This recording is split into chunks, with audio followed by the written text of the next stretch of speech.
Good morning everyone. कैसे हैं सब लोग? अब आज साइंस की क्लास लगी है आपकी, ठीक है?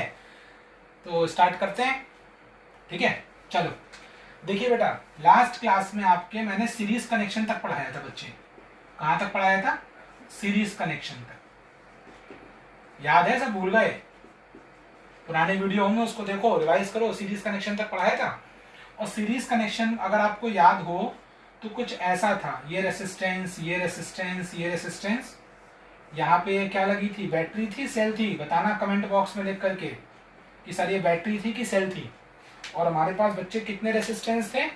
हमारे पास एक रेसिस्टेंस ये था R1, R2 और R3, ठीक है? उसके बाद करंट प्लस से निकला था, माइनस की तरफ आया था। बेटा note down, it is very important to know the direction of current. Okay, current हमेशा कहाँ से निकलता है? हमेशा प्लस की से माइनस की तरफ जाता है। All right, note down.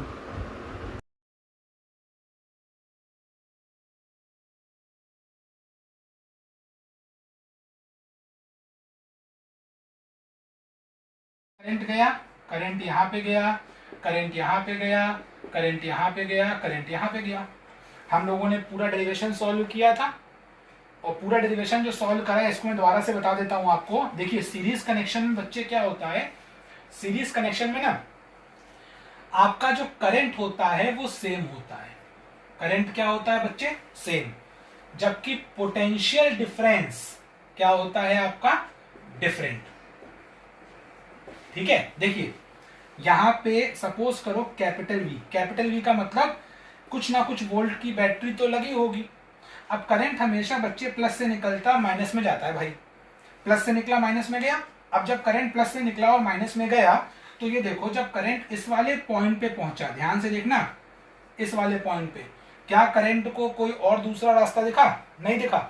तो सारा का सारा करंट कहां मुड़ गया? यहाँ पे। फिर सारा का सारा करंट यहाँ मुड़ गया? यहाँ पे।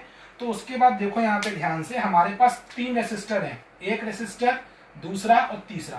तुम चाहो तो एक और लगा दो, ठीक है? तीन रेसिस्टर है, तीन रेसिस्टर हमारे पास है, तीनों में करंट क्या गया बच्चे? सेम। देखिए तीनों में करंट क्या आ रहा है? सेम ही जा रहा है। यही मैंने आपसे बोला, सीरीज में करंट क्या होता है? सेम।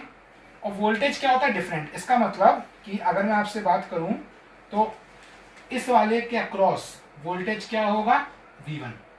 इसके अक्रॉस क्या होगा? V2। और इसके अक्रॉस क्या होगा? V3। समझ रहे हो? इसके अक्रॉस क्या हो गया बेटा?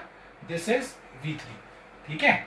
नाउ अब एक बात बताइए, हमारे पास हम ये बोल सकते हैं कैपिटल V मतलब ये जो बैटरी लगी है, this is equal to V1 plus V2 plus V3। भाई अगर ये 30 वोल्ट की बैटरी है तो इन तीनों में जो भी वोल्टेज बट रहा है वो रहेगा तो इसी के बराबर ना। तो V इक्वल टू किसके बराबर हो गया? V1 plus V2 plus V3। अब ये बताओ ओम्स लॉ क्या था? आपको पढ़ा चुका हूं, ये सब रिवाइज करके रखिए। ओम्स लॉ क्या था? याद है? V equal to IR। तो ये बताओ इस V के बदले क्या आ सकता है? I। और R के बदले REQ। REQ का मतलब क्या हो गया बच्चे? टोटल इफेक्टिव रेसिस्टेंस, पूरे सर्किट का रेसिस्टेंस। उसके बाद अगर V1 की बात करें तो ये देखो V1 का मतलब यही तो है। तो ये बताओ इस वाले पार्ट में बच्चे करंट कितना जा रहा है? I। और इसका R कितना है? R1। तो I R1।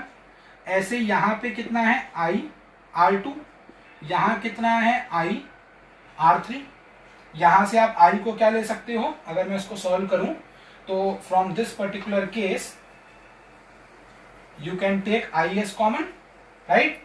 आप यहां से I को कॉमन ले सकते हैं। I REQ equal to I यहां आ गया R1 प्लस R2 प्लस बच्चे R3। I से I कट गया। जैसे ही I से I कट गया तो ये बताओ हमारा आंसर क्या बना? हमारा आंसर बना बेटा REQ equal to R1 plus R2 plus R3 up to so on. और जितना ज्यादा होगा उतना लगाते रहो रेसिस्टेंस। समझ रहे हो बात को? तो दिस इज द कंबाइंड, या तुम बोल सकते हो टोटल, या तुम बोल सकते हो effective this is the combined total और इफेक्टिव रेसिस्टेंस किसका, when there is series connection. किसका कनेक्शन होता है बेटा, जब सीरीज। दोबारा सुनो, सीरीज कनेक्शन का मतलब क्या हुआ, दो बातें याद रखना। सीरीज कनेक्शन में आई क्या होता है, सेम, और वी क्या होता है, डिफरेंट। दूसरा स्टेप, ओम्स का नियम क्या होता है, V equal to I R होता है भाई। फिर उसके बाद टोटल वोल्टेज किसके बराबर होगा, वी इक्वल टू वी1 प्लस वी2 प्लस वी3 के बराबर। फिर तुमने वी के बदले क्या पुट किया, I R E Q, I R one, I R two, I R three, taking I S common, और आई से आई कट जाएगा तो आपका आंसर क्या निकल के आएगा, आर ई क्यू निकल के आ गया ये। ठीक है, तो ये इस तरीके से आपका सीरीज कनेक्शन का होगा रेसिस्टेंस। ठीक है, उसके बाद इसमें आगे भी देखेंगे हम लोग न्यूमेरिकल। नेक्स्ट देखते हैं हम लोग पैरेलल कनेक्शन।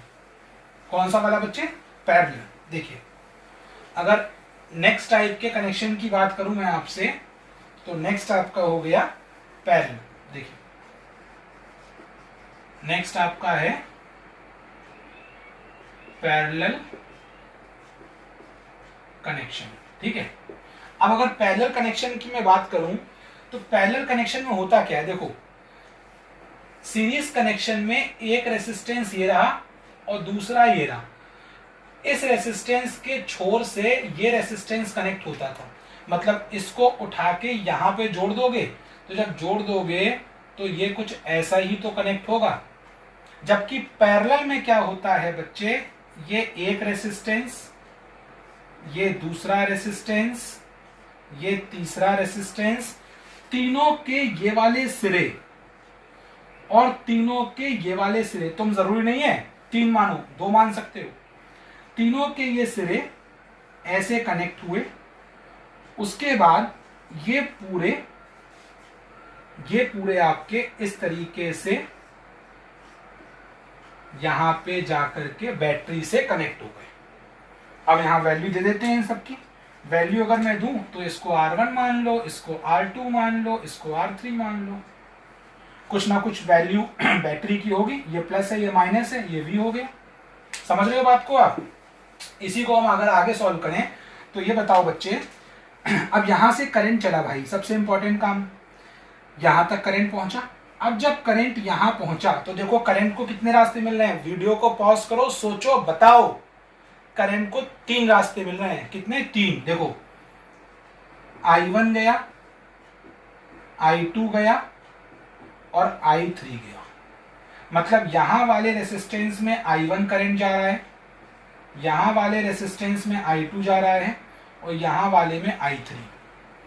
इस वाले पॉइंट पे बच्चे तीनों करंट क्या हो गए, वापस से कंबाइन, और कंबाइन होने के बाद वापस से क्या बन गया, I, और नेगेटिव में क्या वापस आ गया, I आ गया।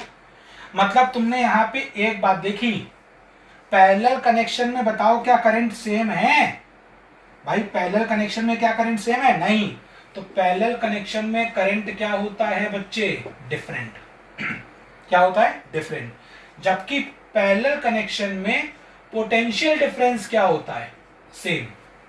क्या होता है, सेम। मतलब जो ये V वोल्ट की बैटरी है, V यहां पे भी होगा, V यहां पे भी होगा और V यहां पे भी होगा। ठीक है, तो अब सीरीज का ठीक उल्टा हुआ, यहां पे करंट आपका डिफरेंट है, वोल्टेज आपका क्या है, सेम। यहां तक क्लियर है। नाउ नेक्स्ट, ये करने के बाद ओम्स का नियम, ये बताओ ओम्स लॉ बच्चे क्या होता है, V equal to I are.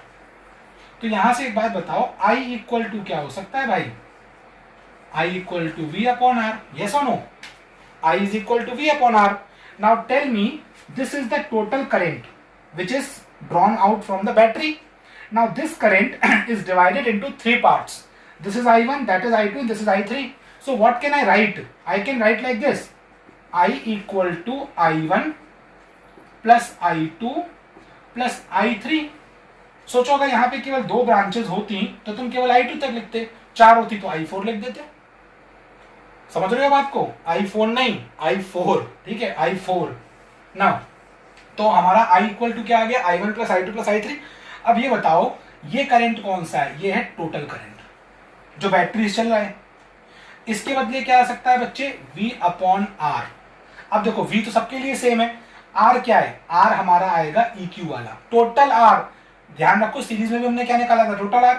I1 के बदले क्या आएगा, v अपॉन R1, इसके बदले क्या आएगा v अपॉन R2, इसके बदले क्या आएगा v अपॉन R3। अपने आप देख लो, मैथ के स्टूडेंट हो, v से v कट गया। अब v से v जो कट गया बच्चे, तो आपका टोटल रेसिस्टेंस का फॉर्मूला पैरेलल के केस में क्या आया बच्चे, 1 upon Req equal to 1 upon R1 plus 1 upon R2 plus 1 upon R3। ये आ गया पैरेलल केस का फॉर्मूला, समझ गए। तो सीरीज, ये दिस इज फॉर पैरेलल, ठीक है। ये किसके लिए है बच्चे, पैरेलल के लिए, ठीक है। और सीरीज के लिए हमारा फॉर्मूला क्या था, Req equal to R1 plus R2 plus R3, ठीक है। कल की क्लास में इसके न्यूमेरिकल डिस्कस करेंगे, बाकी इसको यहाँ तक रिवाइज करके रखना, ठीक है। और बाकी आपको चैनल यूट्यूब पे, मेरे चैनल, बाकी आपको वीडियो मेरे यूट्यूब के चैनल पे मिल जाएंगे, राइट। वीडियो समझ में आए तो लाइक करो, शेयर करो, सब्सक्राइब करो।